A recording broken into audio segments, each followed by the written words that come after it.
Hello, Flux Flexers. How are you doing today? Yes, you are our flexers, and we hope you have been flexing with all of our content here on YouTube. You're welcome to another super duper edition of Flux 360.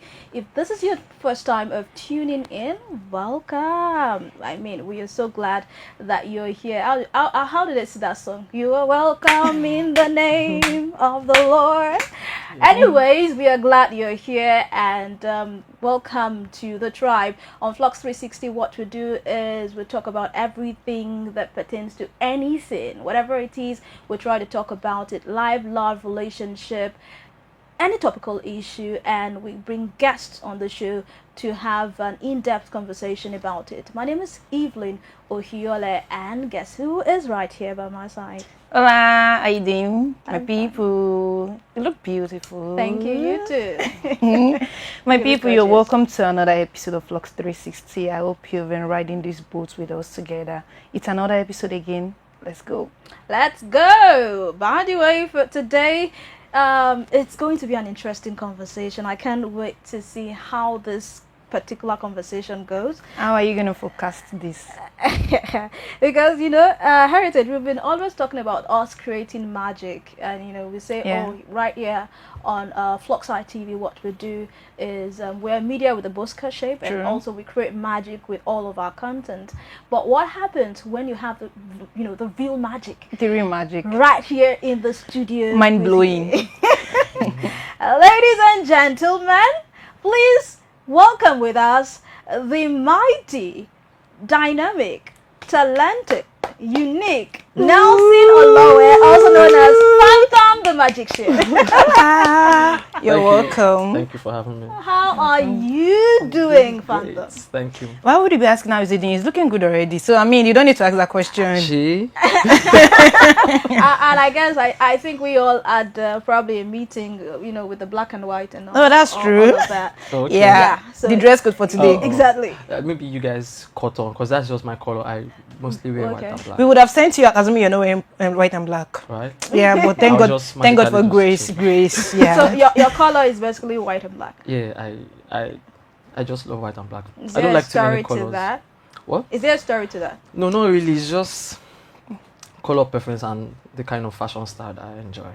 So I don't like too many flashy colors. I just like natural colors. I feel that it's just mine. Or is it that? And that's why you're also complimenting silver accessories. Yeah. So I don't really like gold accessories. So silver is just. No, don't break my heart. Come on, I'm a lover of gold. Any day, anytime. It's understandable. I was thinking probably you don't know how to combine your colors. Oh, no. People would rather stay on the safe side and say, okay, it's either black or white. You can never go wrong with black and white. Sure. And any nude color, than you saying, oh, does yellow go on red? Does purple go on green? Does this go on that? Is that it for you too? No. My friends know me. Even at the house, most of the decorations at the house is just white and black. I don't like colors. Okay. I don't like colors that much. So talk to us, Phantom. I mean, the very first day, let me just say this backup story, yeah? The very first day I saw Phantom perform live, is a magician and illusionist, I should put it that way. Yeah. You do tricks here and there, and people are, amazed. Wow, how did he do that? That's magic.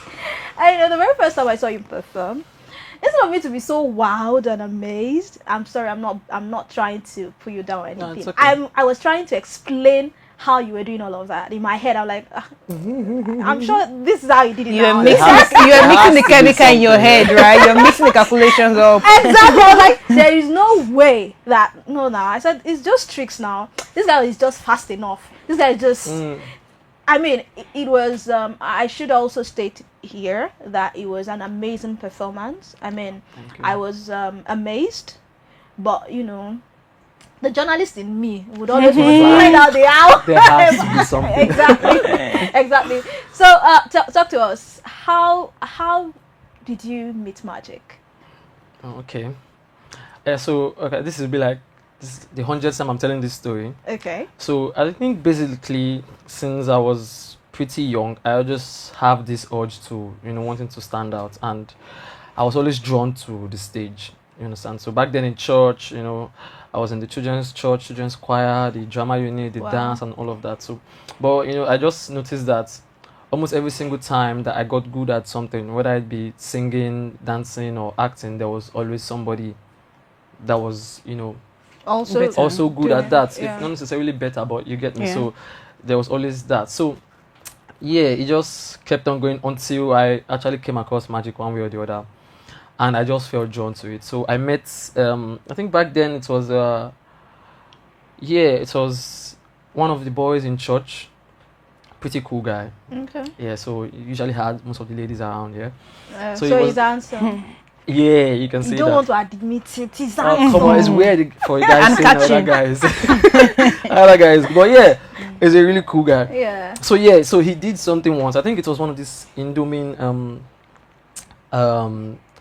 what's the word now? Their characters palettes that Indomitables. Yeah, Indomitables, all those stuff, the stuff that come with the package and all of that. Yeah. So the stretchy and the likes. Exactly. So, but this one was big boy, So he took it. It was kind of like a coin.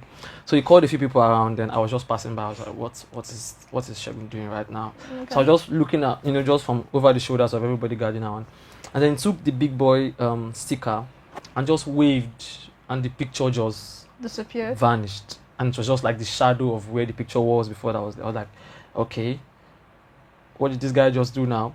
While I was trying to figure out what was going on, he just waved again and the picture came back. I was like, okay, that's quite impressive. So so I got to speak with him, I had to like chase him down when I found out that he was doing, a few card tricks and all of that then. So I got close to him and he gave me a little journal.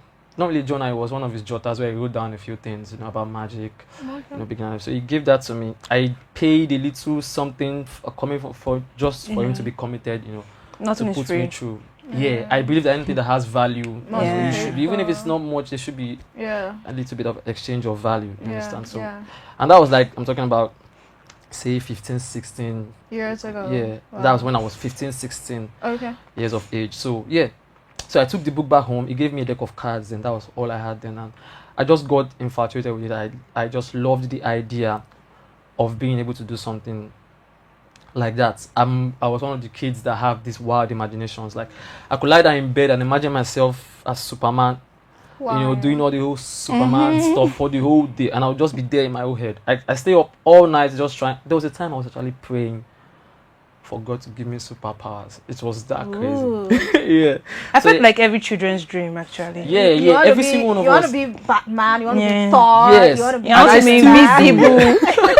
And I think that's one of the I still do, even till now, because that's one of the questions most people ask me about magic. Is they're like, were you born with it? How do you just get to want to do? So I feel like, thinking about it now, is that childhood imagination, you understand, that I still have a lot of it with me, because as adults, as human beings, when we grow older, life experiences and all of that kind of like takes that away from us, and everywhere is just black and white. You face reality. You get everybody just focus on have to get a job, and everything is just straightforward and just calculations. But there's the whole, how will I put it now, the freedom of imagination of a child is just, it's wild. It's wild, yeah. So that's basically it. So yeah, from there I just got really into it. I was researching, I was reading books, I was practicing, endless practice, and I was doing that for like almost a year, because I was so around that time I was preparing for JAMB. Okay.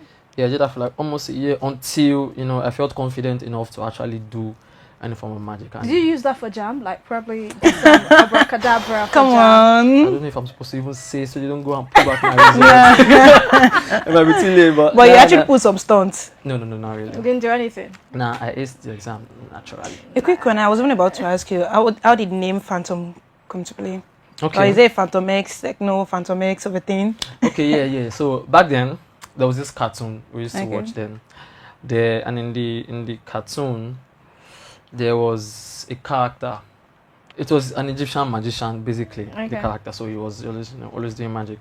But the character got a little stronger along the line, and he had this phantom something. So yeah, I've had several, variations of the name over the years. So I just added a few things, took a few things at the time, and just boiled down to Phantom. And the word itself really explains what I'm all about. Phantom is just something out of the ordinary, something unexplainable. So that's basically what I'm all about. So if it's okay, so when you started at age 15, 16, I am curious because I want to know how your background is. You grew up with both parents, yeah? Oh, no. Okay, so let us, because I want to know how your parents reacted to you wanting to go into magic. They're like, and you are Yoruba. I should put it out there. Your name, your government name is Nelson Okikiola Olowe. Yes. So I know how Yoruba parents can be dramatic. Ish. When tell them like, name possible. So how did your parents accept the fact that you wanted to go into magic? Okay, so like I said, I was still preparing for university then, so I was, although I lost my dad from a really young age. I'm so sorry about that. I'm sorry about that. So it was just my mom and my siblings and I. Yeah, so how was it? Yeah, there was friction. I was supposed to be preparing for JAM, but when she goes to work and comes back and sees me playing with cards instead of reading, it always brings up argument. Like, there's this line she used, and she comes back. And I'm like just in my room, just messing with my stuff, and just like, you want this your kadi again? That's the card. She calls it kadi. Yeah. And then there was a little misunderstanding on how it went. But my mom she has always been this free-spirited person. She allowed us to express ourselves. So when we were, aside from academic work, because she was a teacher. Okay. She's a trained teacher, so aside from academic work, she always encouraged us to participate in any form of creative, whatever, taking us to rehearsals in church and all of that stuff. So she wasn't sure what I was doing. Every parent that sees a child with cards is like, are you going into betting or something? So she came back from work once and started nagging at me for not reading, playing with cards, and I just said, okay, let me show you how this thing some works. magic. That's probably like the first magic act I ever did for somebody. Yeah. And then the whole stuff, pick a card and something like that, and then boom, it's like, it's a lie. Do it again. And then I did that, and then she was, wow, are you okay? So it was actually interesting. From then I got the courage to do it for the neighbors, until the first big break, where we were taking tutorial lessons then. So my first day at the lesson, because basically from childhood I've always been a shy kid, really shy, and the kind of kid that just hides in the background until somebody calls me out. I didn't have too many friends and all of that, so I found it hard to express myself. So I was in class, just sticking to myself in the seat, until a guy walked up to me. He's like, what's up now, how you doing? My name is this, blah blah blah blah. I'm like, yeah, this is my name as well. We talked a little bit, and then during the break in tutorial, I took out my cards and I was just playing with them. And he came and was like, what am I doing? I'm like, can I show you some magic, in the most timid voice ever? Yeah, and he was like, okay, sure. So I just did something, and boom, it was like, what? No way. He ran and called the whole class. Like, everybody came into the class and they were like, this guy did juju, this guy get magic. And so everybody, I just did something for the whole class, and everybody was amazed. They had to go call our tutorial tutors then, and I was doing magic for them. The man was like, it's a lie, there's some mathematical tricks going on there. So from then on, the courage started building up. It became a thing where after tutorial every day, after classes, the whole school goes to the biggest classroom in class, and everybody sits down and waits for Phantom to do really magic. I'm telling you, so you had your own stage, you had exactly your own show. So you became the professor, professor in Money Heist. Yeah. So the mastermind. Everybody waits for the class to end, then they will just all go into the big classroom where we have general classes like English and maths, and everybody just sits there, and then I do magic. So from being the guy that's just at the background in class, I started making friends. I was like friends with everybody, and then the girls were coming in. So nice. I mean, so as a young person, then it was, I wasn't really saying it as anything. I was just having fun. So being able to live up to that character. And the funny thing about magic is, being a magician is, once somebody sees you and they say, hello, this guy is a magician, it's like, he's a magician, do something. Like Yeah, on the they spot, want you to True. do you get something, nobody yeah. wants. You have to do something. So like, pardon me, I had to embody the whole character of the personality of the magician, and it was fun. So getting to make friends and learning to express myself with magic. That's how. Amazing. I mean, Interesting. It's amazing. I for one. And I got a girlfriend as well. Oh, nice. Wait, calm Work down. class, work class, work class, work class. That was like doing the tutorial now. Okay, the jam tutorial, jam, right? Yeah. Oh, I okay. did this really weird stuff where and it's just something special just to make us stand out in class. The usual Oh, nice. stuff that we guys do. What did you do? What What did I you do? Do I remember Pastor? correctly? I think I had her pick something. No, okay, yeah. There's a way I made her name appear on my hand. Ish, yeah, like a little temporary tattoo just by rubbing it and it came up. It was really interesting. Really? Oh, nice. Yeah. Wait, this magic thing, talk to us. Let us know. Was it really about creativity or you wanted to get a girlfriend? Because I remember when you started, you said Shegun had loads of girls around him. Yeah. So was that what really drew you? The to, like, motive behind okay, I too can, have the girls around me. I too can be the wave of the moment. You Yeah, know. no, now. So But was it at least, was that a push for you of some sort? I wouldn't really want to say it was all about the girls, but just imagine a young child, a young guy, I was finding how to express himself. And like I said, I was always attracted to, the stage and the spotlight. Like, I always felt comfortable being the center of attraction, whatever way possible. So yeah, aside from, just getting the girls, obviously every guy that age was just trying to just get. Okay. Yeah, so yeah. To digress a bit, you mentioned before that you were a very timid child. Yeah. You're a very shy child, and there are people that actually have this opinion that people that are timid, people that are shy, like timid children, shy kids, that feel they don't really have something to give, they are really the most creative, and they are the most talented. Do you share that opinion? Well, if I'm to think about it, I would say there's an element of truth to it, because one of the thing about being, the one at the corner all the time, being alone, means that you spend a lot of time with yourself. You spend a lot of time in your head.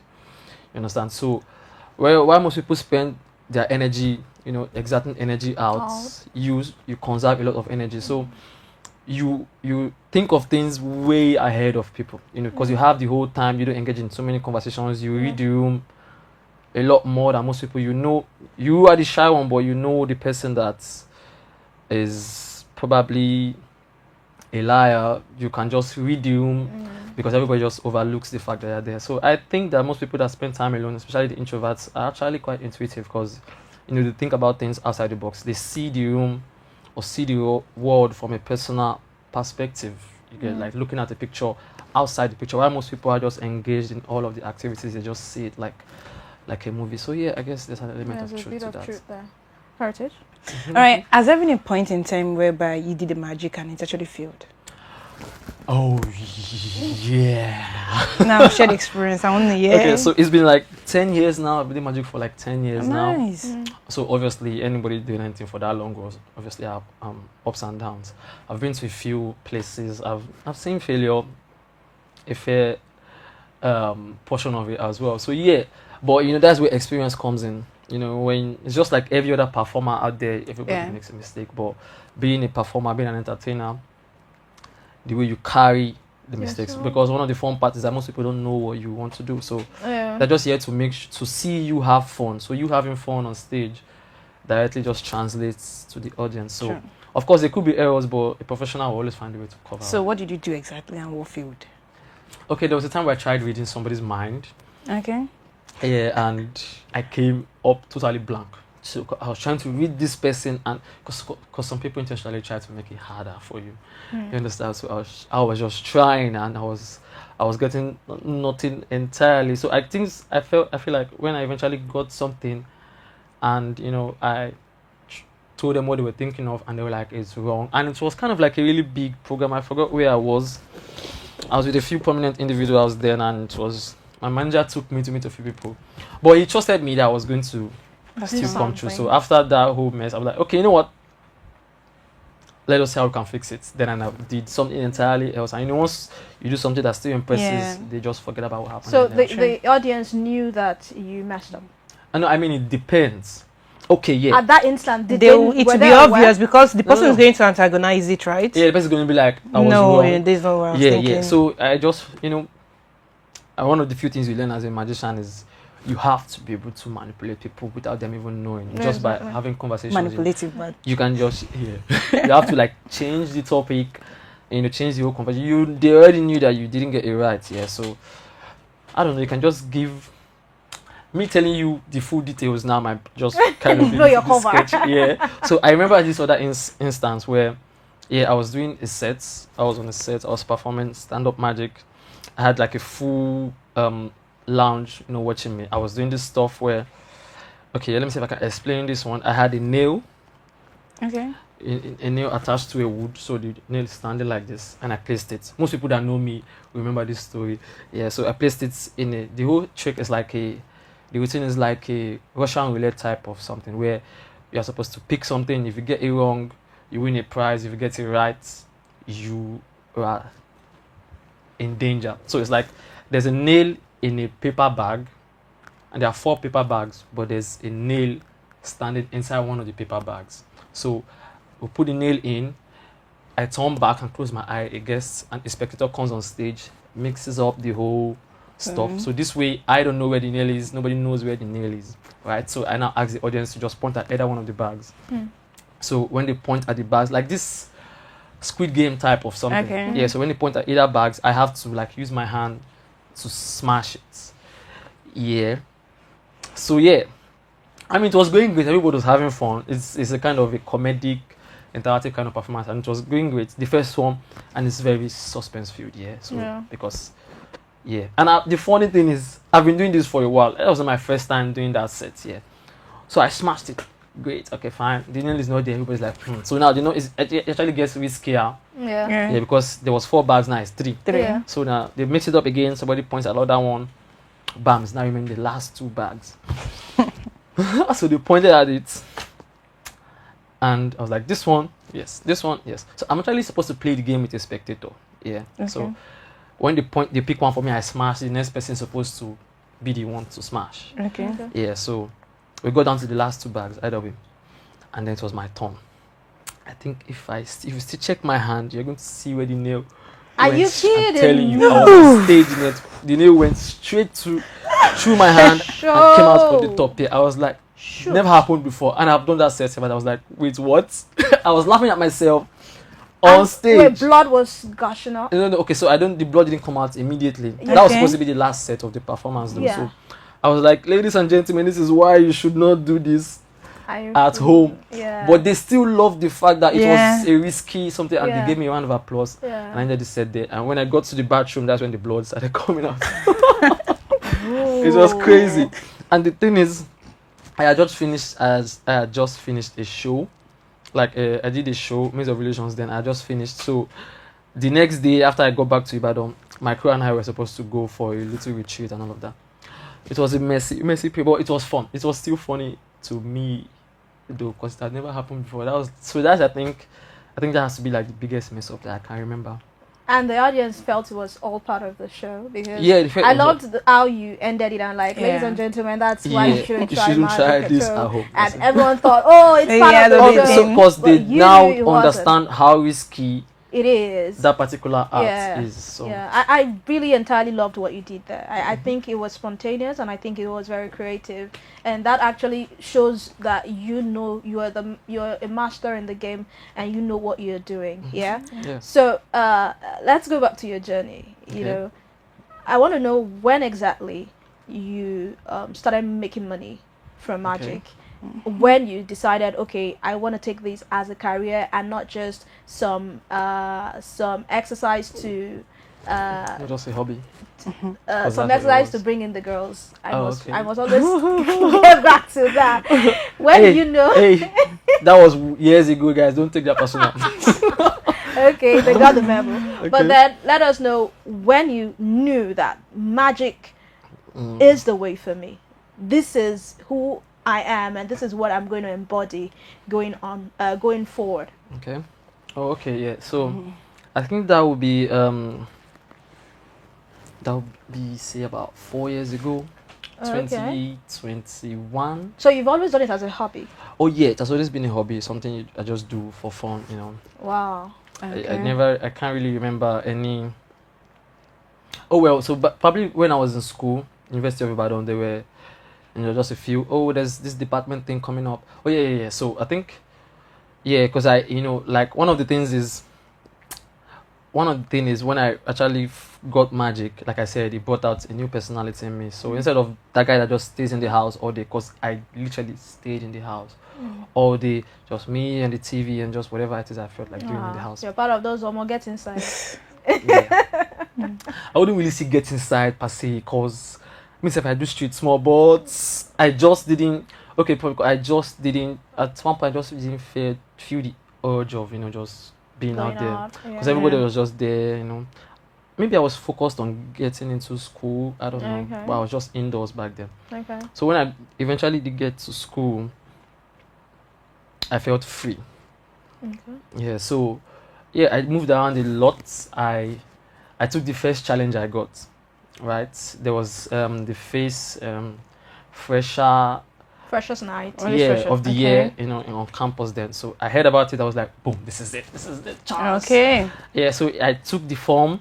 I got a friend that was managing me. I did the whole set. I got my act ready. Yeah, but I wasn't really ready because I hadn't done something like that before. So I went for the competition and I came third. Oh. Yeah, but the form parts and the take home from it was, my performance was like the Highlight. highlight Of of the the night. whole night. I didn't win, but nobody even remembered who won. Because Okay. one of the reasons why I didn't win was, like I said, I hadn't done something like that before. So there were extra points for your outfits, Okay. the presentations, the question and answer session, all of that. We even Okay. had a camp session where just the contestants hanging around, and I didn't even know they were judges. Judging your character. Then I was still the guy at the corner, just watching everybody and all of that. So yeah, but I came out when I was put on stage. Yeah, so like it was amazing. I was going on, everybody was like, this guy, magician. So since then, oh god, I couldn't even catch a breather on campus then. It was just wherever I go, somebody wanted to see magic. And it got a little bit tedious personally, because I have to still focus on school and True. going to class and everybody. So it's like being introduced into this new phase of spotlight being on you and all of that. So yeah, so there were stuff like that. I went for the next competition I got. That was face of the faculty at the time, and so I had more experience this time. So I won. I won that Okay. one. So yeah, I still did magic as well. So it has always been something that helps you stand out. But I wasn't really getting any Money. monetary, reward or anything. Compensation. Aside from say, there's something going on here. A few students are doing something. They just give you a token, probably, here and there. But nothing really until, I was just doing it for fun as usual. And I had a little glitch here and there because, I had to still focus on school and the attention was getting a little too much. It did affect me a little bit in school, but yeah. So until say 4 years ago, 2021. when I went for a TV competition, the Nigeria Spirit Talent Hunt. It's I don't know if you heard. Yeah, so it was a really big platform for me. I mean, I've been busy way before that, but that was like say the one singular event that actually just took me out of the comfort zone entirely and just so yeah, I went for it. It was fun. It was amazing. I think I did great, if I'm to say so myself. I got I got to the finals of the competition. One of the last that was the second season. Okay. Yeah. So yeah, I mean, I was competing with the best talents from all over the The country. country here. The singers, the dancers, they were all amazing, and I had to perform every week. It was like 10 weeks, so I had to perform every week. You get, I was performing New tricks every week. every week. I was is performing, always high. yeah, because no, it's not a serious small, because you were on TV. Yeah, Yeah. people will People call me, will like- dude, I just saw you on TV. You get. the expectation. Yeah. It was crazy. There were judges. There was Iniedu, Ike Ogbonna, Yeah. the whole set. So it Yeah. was an amazing experience. And being someone that's always loved the spotlight, there were days where I was dreaming. Watching shows like America's Got Talent, Okay. BGT, seeing magicians on stage. I always wanted something like that. So that was it. And the realities coming to pass. Yeah. So I saw the chance and I took it, and yeah, all glory to God, I was able to do my bit. So since after the event, I came back. Yeah, things opened up a little bit, I guess, after that. Wow. So have you, in your journey, you know, as a magician, have you met another magician in Nigeria? Oh yeah, yeah. Oh, there are only a handful of us, but we're growing every day. So basically, when I started magic, I had felt like I was the only magician in the country for like a really long time. Yeah, So, I know that feeling. Yeah. I know that feeling. For Because like, it's not something there was common. There was no template to follow. There was nobody to call a mentor. There was like literally nobody. You see, so yeah. So until say a few years before I went for the said program, yeah, it started coming about. So yeah, we actually did manage to find a way to come together thanks to social media. We had a group, and then there were a few of us. That was when it actually started, you know, finding out there was actually somebody as weird as you are, because magicians are the weird kids. Trust me, like ask every magician, they're going to tell you that they were once the weird kid. You get me? So yeah, finding out there were people that were interested in this unique art that you found was really, really, you know, uplifting, and it actually helped because we exchanged ideas and all of that. You know, a few people got to meet. I was still in school. I couldn't meet too many people back then. Until yeah, so now there's a whole community of us. You understand? We hold shows together now. You know, we even have it. Yeah, I want to talk about the collaboration between. Yeah, a lot of collaborations you, going on now. You know, like I said, I hold shows as well, and you know, I go to magician shows. They come to my shows. We hold stuff. We hold live performances. So many forms now of collaborations in the magic industry, because it's actually an industry now. For something that was a hobby, like there was nobody making money. I wouldn't. Okay, yeah, I think I can boldly say there was nobody making money for magic, say 6, 7, 8 years ago. There was no market for it. I thought there was no demands. Like, oh, you do magic? Oh my God, that's so cool. Just wow, amazing. That's just it. But now, if you want your show to stand out, I think you should call a magician. Yeah, because there's who else are you going to call? There are so many hype mans, there are so many comedians, there are so many dancers, but when you see something out of the ordinary, you just take that home and then you look at it on your phone for a million times. How did this guy do this thing? And yeah, that just, you know, one of the main things I've learned about events over the years is you want to be able to create memories. Yeah, something that lasts. Yeah, something that lasts in the mind. You know, there are so many events. You know, if I'm to ask you how many events you've been to all year now, you can probably name a few. How many can you remember in detail? So you understand. So if you want to prepare a good event, you need to put that little spice, whether it's the venue, you know, the dress code, you know, the theme, something that people can take away aside from all the music and, you know, the lights and all of that. So and the food. So if the food is going to be the highlight, it has to be special food as well. So, so you don't have people look at you, you know, weird stare. You know, when you tell them I'm a magician, because we also have to consider the fact that in Nigeria, this kind of thing is not an everyday thing. It's not like when you wake up and you go out and tell someone I'm a singer, I'm a musician, or I'm an actor. You know, people vibe, or people like, okay, yeah. But when you tell people I'm a magician, there's this kind of look they give you. It's either they're like, is this guy for real, or is this guy into juju and all of that voodoo? You know, they usually have two. Most people that don't know about it, they usually have two perspectives. Most people are like, this is straight up juju. You get, yeah. And then there's some people like, okay, you are probably a trickster, you swindle people for their money and all of that. Yeah. So yeah, this is the thing.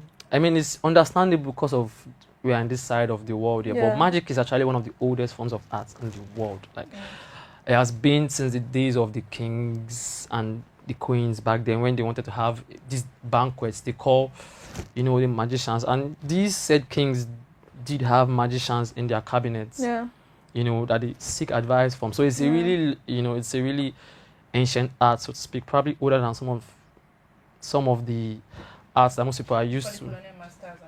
Like I'm talking about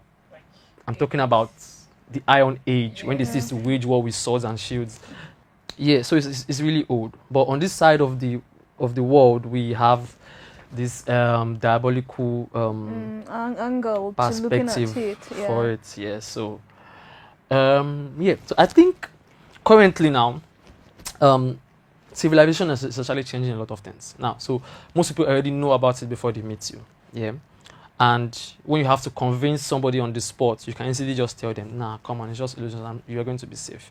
Yeah, and it's just entertainment. Yeah. So it's one of the things of being a professional entertainer, so you have to find a way to be able to connect with them at first approach for them to be able to receive you in. So things like, the way you look, the way you dress, the way you talk matters a lot. You don't want to call yourself a magician and you now wear things that actually do make you look like a juju man. You get so anybody that thinks it's juju doesn't just know better. So it's your job to explain to them. Most people still have their shield up. It's okay, if they are not really open to it. But yeah, I feel like once they see it and they experience it, they see that they are not taking their glory. Nothing has vanished. They just, they just feel this sense of amazement, because that's what it does. Yeah. When you see something that's, like I said, that childhood amazement that we all have, a child is easily amazed. Yeah. So we lose it over time. That's like we said, that imaginative spirit, we lose it over time. But experiencing it live, especially as an adult, although children love magic as well, I feel, because that's what it does for me.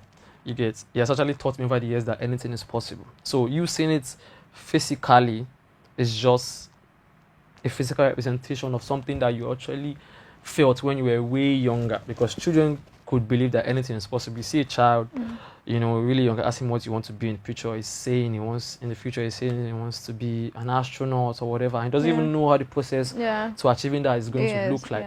But he just knows that it's something that should be achievable. So that is what I feel, for me personally, that's what magic is. So I feel like, I would like people to, from my act, one thing I would like to leave for people is for people to still have that hunger, that belief that anything is possible. Okay. But I'm still curious, honestly, because if you say it's not juju, it's not anything.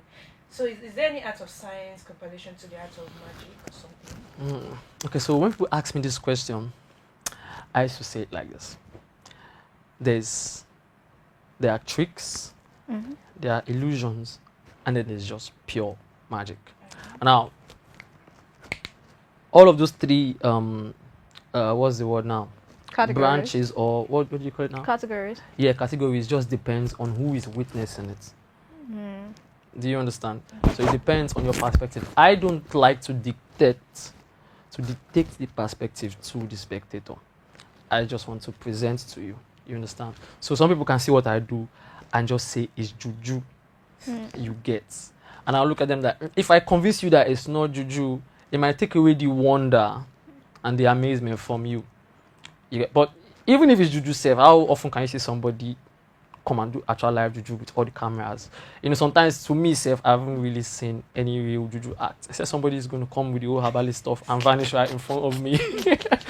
So I still have a little limit to how I believe, those things work. I'm not saying that they don't exist, but you understand what I mean? So I like to leave that to the spectator to experience. So some people can see it as an illusion. Some people could see it as a trick. And some people could see it as you just being something extraordinary. So I don't want to dictate to the spectator. So I'll say there's magic, there are illusions, and then there are tricks. So now, the level to which you experience either one of them just depends on the person performing. Okay. Yeah. Depends on the magician, not the audience. The spectator. And the audience. I mean, even if I tell you that something is a trick, I could still do it, and then you still have no explanation for how it's done. This is voodoo. This is nothing but so, voodoo. Because there are a few people that they have seen me perform several times. There's nothing I could tell them that could make them, change their mind about the fact that I'm doing juju. Because I how will I put it?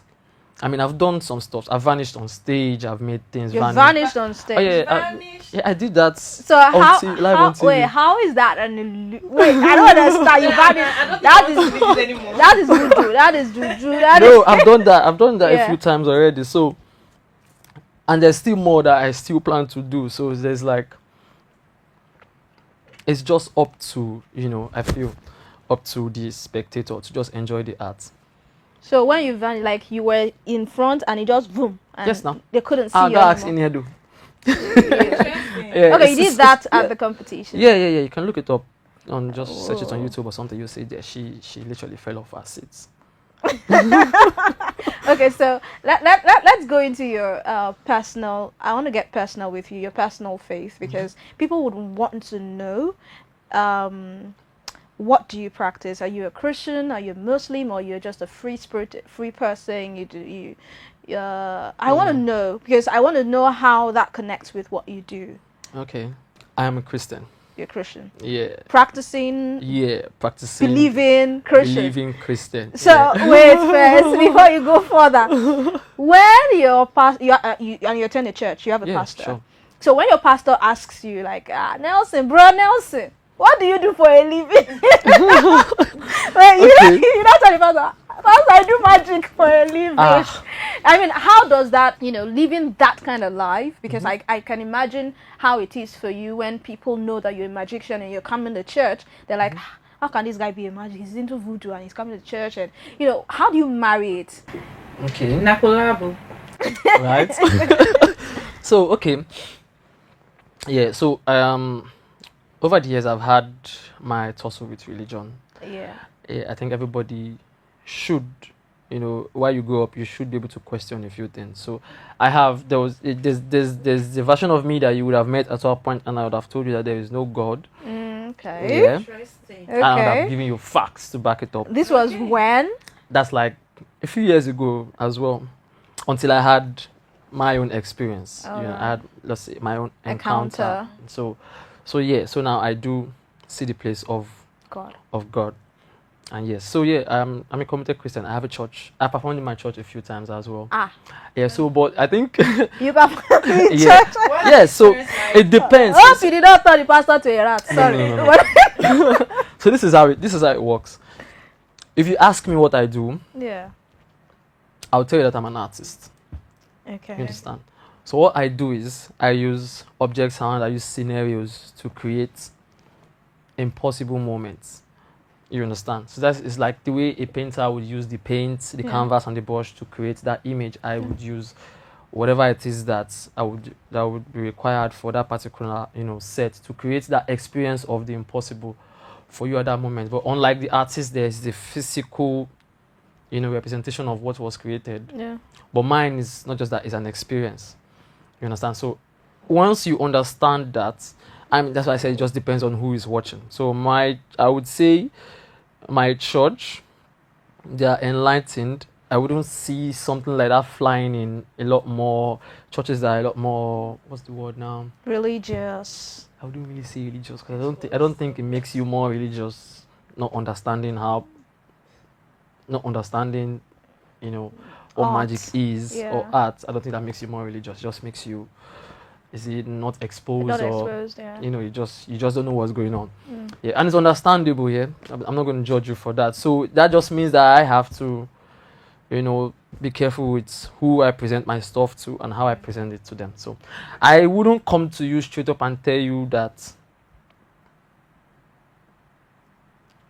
How will I put it now? I have some spiritual backing whatsoever, although I think I'm amazing as well. But I will come to you to tell you that I can change your life or something. I don't want to take that space of any divine being so I don't do that.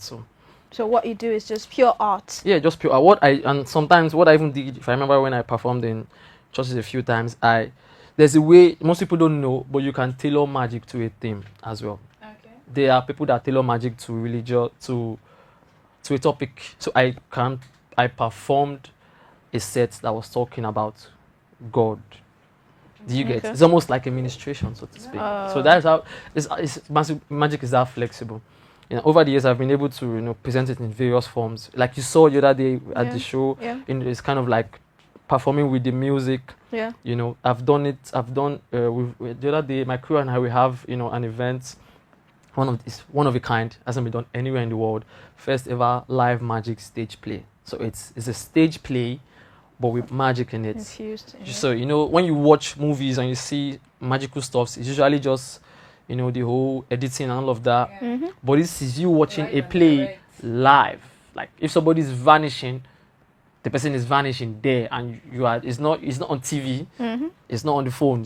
You are there. So how do you explain that? So it's like there's so many ways to it, to perform it. And I think over the years, we've been able to, as magicians, personally, I've been able to tailor the arts to actually pass a message at the same time, like every other forms of art do. So yes, like I said, it just depends on who is watching. Who is watching? How long does it take for you to perfect a trick? Well, you first have to create it. Yeah. Okay. When you say create it, what do you mean? Okay. So that hearing that just has to make you understand that magicians are creative. Yeah. Okay. So what I would do if I wanted to create a set would be, you have to first envision it. What do you do? What effects do you want to leave with the people? Because after all the mumbo jumbo and all of that, what really happened, what really matters is what they take away. So maybe you make something float, or you make something vanish, or you read somebody's mind. Whatever process you go through to do that is up to you. But the audience has to know that, okay, this guy just read my mind. Okay, this guy just made something happen. So what I would say as a magician, to create an illusion, so to speak, you have to envision it first. So you have to first, and here's the tricky stuff that most people ask me, is that how does it work? How does being a magician work? I mean, I think it's just quite simple. The answer is quite simple, but it's not straightforward. You have to be a magician. And being a magician means you have to know in your head that you are a magician, because that's the only way you can think like that, yeah? Mm-hmm. So if I want to make, what kind of a person wants to make something float? Except if you feel like you understand. So creating something, I wouldn't really give it a time. Some things take years to perfect. Some idea comes up. Yes. Yeah, so yes. So I could have an idea of how to make a car vanish now. Okay, I say I want to make a car vanish, but I might not be able to figure out how to do it. Okay. How to go about it until whenever the inspiration comes. But the premise of the whole idea has to be present first. You have to first envision it. So there has to be the whole story. It's like, how would I put it? Maybe you have to first write the script before you now act it out. Yeah, so it's like being a magician is being a character. It's like being a movie character, but instead of being in a movie, you are in real life. Yeah. Yeah, does that answer your question? So sometimes it takes years. It depends. Yeah, sometimes it's almost instantaneous. Do you reach out to other colleagues for Ah, ideas or solutions to some tricks? Yeah, to an extent, yeah. Yeah, sure. There's a term called what was the word now? Help me. Yeah, like you said, you can reach out to people to get ideas. Sure, you understand? Just say, oh, I have this idea, coming up, and then you can rub minds together and create something. So yes, like collaboration. not necessarily collaborations, like rubbing minds together, because the way magic works is, like I said, it's a really old act. So there are old techniques. And it's all about how, when you continue doing it, you actually get to create a few yourselves. But they're like the basic theories, the basic principles, the basic laws for all of that. And when you have that, you can just build up from there. So Aside the old Shagun thingy of how he gave you cards and he gave you a note of how this thing works, have you gone through any other trainings, or are you self-trained as a magician? okay, so now we have to point it out that Shagun didn't really do much here. He just sparked up that hunger and just you understand. It's just how will I put it now? You are interested in drawing, and somebody just gives you your first drawing pad and pen. Okay. You understand? And tells you, this just shows you how to draw the basics. Yeah. Okay. And then so what I did there's so many levels from what I described that he did then to what I do now. He has even stopped magic years ago. He doesn't even do magic anymore. Imagine. You understand? So if I'm probably supposed to be teaching him now. So like I said, it just sparked the hunger. I had there were years where I was just staying up all night researching any league that had to do with magic. Magic. Like I even joined online calls. I'm not gonna lie. Nice. But it was all online, so there wasn't really anything to it. There were ideas on how to do spells. There were ideas on. I even almost joined the Illuminati. I was looking for. You almost joined what? I was looking for the Illuminati online. No jokes. I was like, if these guys are real, I have to find them here because I was so obsessed with it. Like I was so into it that I had time for nothing else But that. but that. Like I wanted it. Like I said, I was actually praying that God make I just feel medicine just floats. You get. I was even praying for it, whatever it could give me, just something. Like I loved the idea of representing the impossible. Yeah. You understand? Because I feel personally the world is getting too straight and direct. There's no wonder, there's no amusement. It's like technology has made everything just straightforward, ones and zeros. Yeah. So and one of the main things that actually helped us develop as human beings, I believe, is our imagination here. But that has kind of like taken that away from us to an extent. Everybody just goes to school and wants to come out and be something that already exists. And that is not really something that I feel very intrigued about. I wouldn't really want to be involved in anything that is common, regular. You understand? I don't find it interesting. So if you're going to call me for anything, it has to be something that is unique. Because that, like I said, that has been the hunger from the scratch to be able to stand out from the crowd. Yeah, so I believe that uniqueness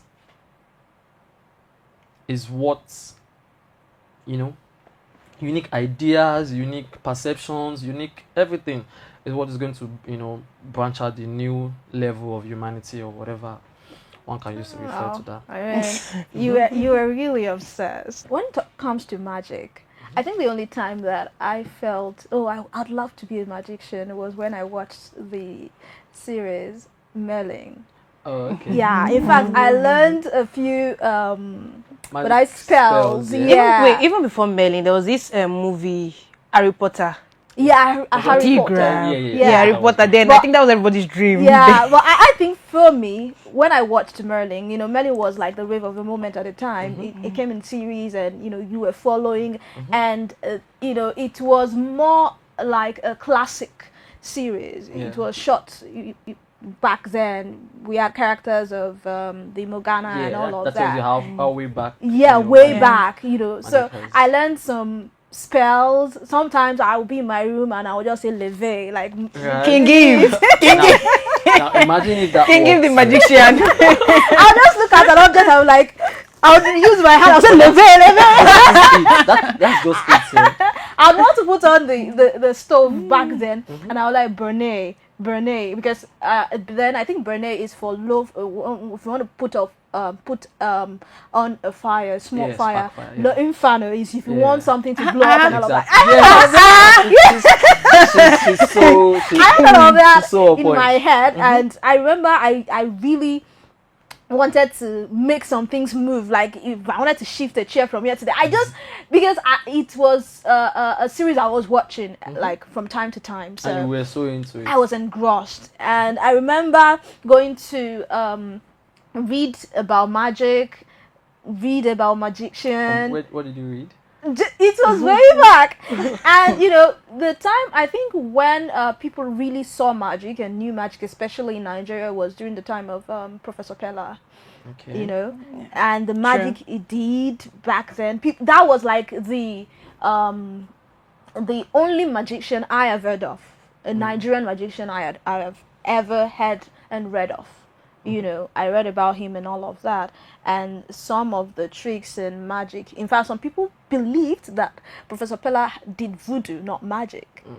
I don't know what it is, but people felt it was too real to be trick or to be an illusion. And you can't compare.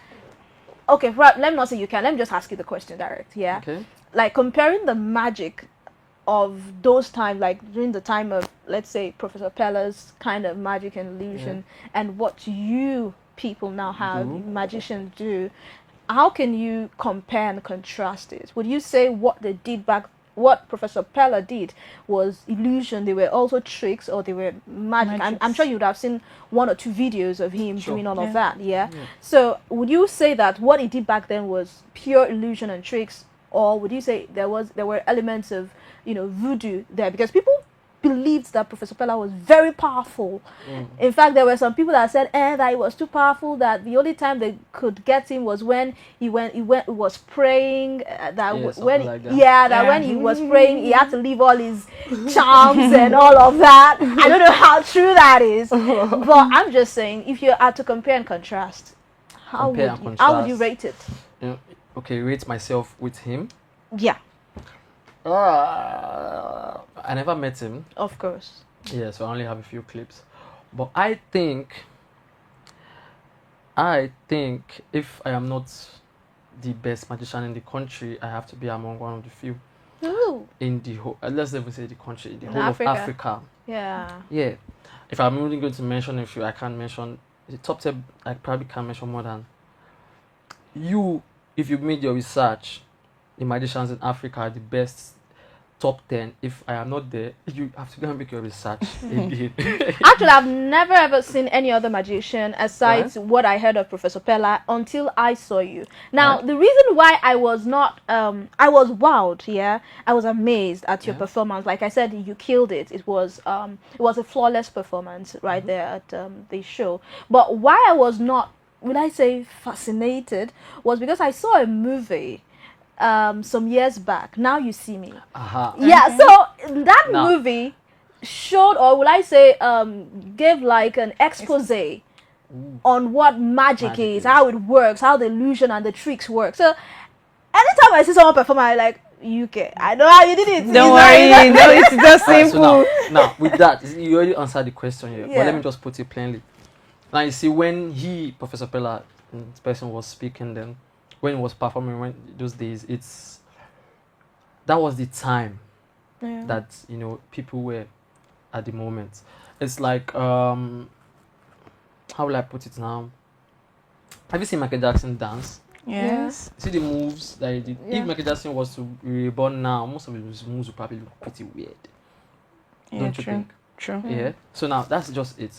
Like I said, being a magician means you have to embody the character, even while you're not on stage. Yeah. You understand? So the more mystery around your character, the more wonder, the more presence that you pull makes your performance a lot more elaborate in the long run. Yeah. So it's like acting, but acting in real life. So you have to be that character. You understand? So if you put I am Professor Pella on stage right now, I think I'll give him a run for his money. I've seen Professor Pella levitate. I've seen him. I saw some clips where he was like this and he moved. Okay. So you're telling me? Okay, you should come to my show, Means of Illusion. Nice. People were screaming blood of Jesus. I'm telling you, yeah. So that is it. Yeah. So I think, like you said, back then there is not a lot of information. This is the information age. There's not a lot of information going on around here. So when Pella performs, you have to just take what you see. But like you said, Means of Now You See Me has opened up the floor. Now you can now see the art behind the mystery. You can see how everything works. Basically, not how it works still, but you can understand. Just have an art. idea about it. You understand? So now there is no point for me coming to tell you that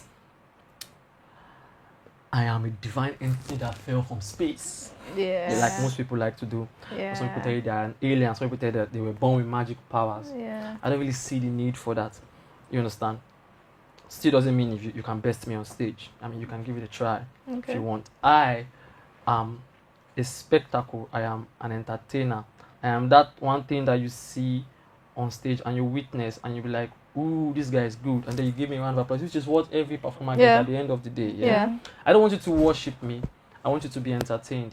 Because because there's a very thin line, right? I've had instances where people approach me and they're telling me their life problems and like, because they've seen me perform and they were like blown away. They feel like I can solve their problem. There was a Wow. day somebody's like, bro, I don't understand this life. Can you help me explain it? I feel like you have a more superior approach to life. I'm like, dude, Relax. relax, calm down, breathe. Okay, so there was an instance where somebody collected my number from somebody, just found a way to reach out to me, and she was like, she lost her phone a couple of weeks back. Can I help her track it? As per track away, you mean? You Magic share understand? now. So yeah, now there's a very thin line when you do Yeah. something like I do. Yeah. Like I think I don't not permit me to relate it to being probably like a pastor. There's a thin line between where you are ministering to people and where you are claiming to be the solution to their problem. You understand? So if you don't watch it, Yeah. you understand. People believe that you have access to the Certain- supernatural. Exactly, because it's Exactly. very easy. You get me? Yeah. What this they've already seen the proof, Yeah. right? So, and it gets so deep to the extent that when a magician performs, there are people that want to test you. There's a friend of mine that once went to for a gig somewhere. I think somewhere in Cotonou. He was invited also. After I finished performing, while I was just trying to leave the venue, somebody just near him used juju naka for hand or something, and was messed up for like a long period of time. I think he said the hand was swollen. Instances like that. Because they want to try you, they want to You want, test yeah, you. you get me. Wow. So there are people that just want to test you, Yeah. because when you come up on stage to embody that character, Yeah. you push a lot of boundaries, when Yeah. it comes to people's perception of things. So Yeah. they want to test you. So I feel, and what magicians these days, what I feel any magician now should understand is that you are an artist. So present yourself as such. You understand? So I Yeah. would rather let you know that I'm just a guy that's good at what I do, instead of letting you believe that I am an reincarnation of Jesus Or Christ. you're or a something. god or something. And some people actually can take advantage of that. Yeah. Exactly. To being okay, I have supernatural The powers, I powers. can make all your And they problems start go swindling away. people. That's where it Exactly, starts. and they start even swindling the whole people. that's been what it is from the scratch. Most herbalists and most juju people are actually just doing illusions and tricks. Most people don't know. Oh, Yeah, But you just have to create the thin line. Imagine if I between walked it. in here with a calabash and the whole set. There's what else? yeah. Now you get- perform a little bit of magic. Yeah. shit.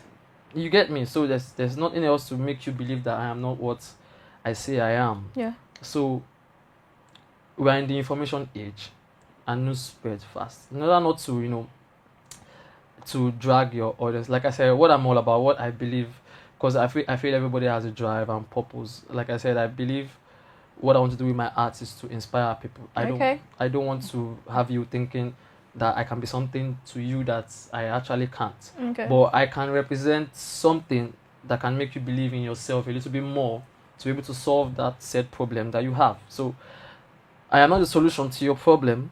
You get Alright. me? But what I do is a representation of the fact that there are solutions to problems. Okay. Sure, you Yeah. understand. So that's what Do I you think. train people? Oh, I don't train anybody for now. Because you don't want to let out your secrets. You are still trying to cover the secret. It's stingy with Okay, it. so yeah, any magician you ask will Yeah. tell you this. The main power that a magician has is knowledge, yeah. And the only thing that makes knowledge valuable is secrecy. Secret, yeah. You understand? So once, as a magician, if you're not careful with how the magic, goes out there, it just takes everything away from the audience. And that's Yeah. not, you wouldn't want that, yeah. So Yeah. I think I've tried, but it's the same problem. When somebody reached out to me trying to ask me to tutor them, and I do get involved in it, when I start taking them through the process, they lose interest. Okay. Yeah, because they are thinking, they when I do it, it looks like bam, this guy just made something appear here, but they don't see the work, Work that it behind takes, process. it. yeah, to get there. Yeah. So, Yeah. but once you start taking them through the process, they're like, I just wanted to just go and make somebody fly. I just wanted to just go out and just do something. I was expecting you to just give me one or two things that I'll just leak and rub and I'll just rub my wrist. And just go out and just keep doing that stuff. Because that's what we Nigerians think about. Yeah. So no. It's none of that stuff. That also speaks to the fact that people celebrate success, but they do Exactly. not want to go through the Through the hard It's the work hard work that leads to the to be able to success. do that. Yeah, So, they yeah, just so- love the glamour. Yeah, so to round up and answer your question, with Dr. Pella, Professor Pella, sorry. Yeah, I think if I'm to actually speak on that topic, which is one of the problems we have in this part of the world, is that people like to gatekeep. Now, the fact that there was a magician as prominent as that, and there's nobody that can clearly say that, I came out from this person, speaks a lot.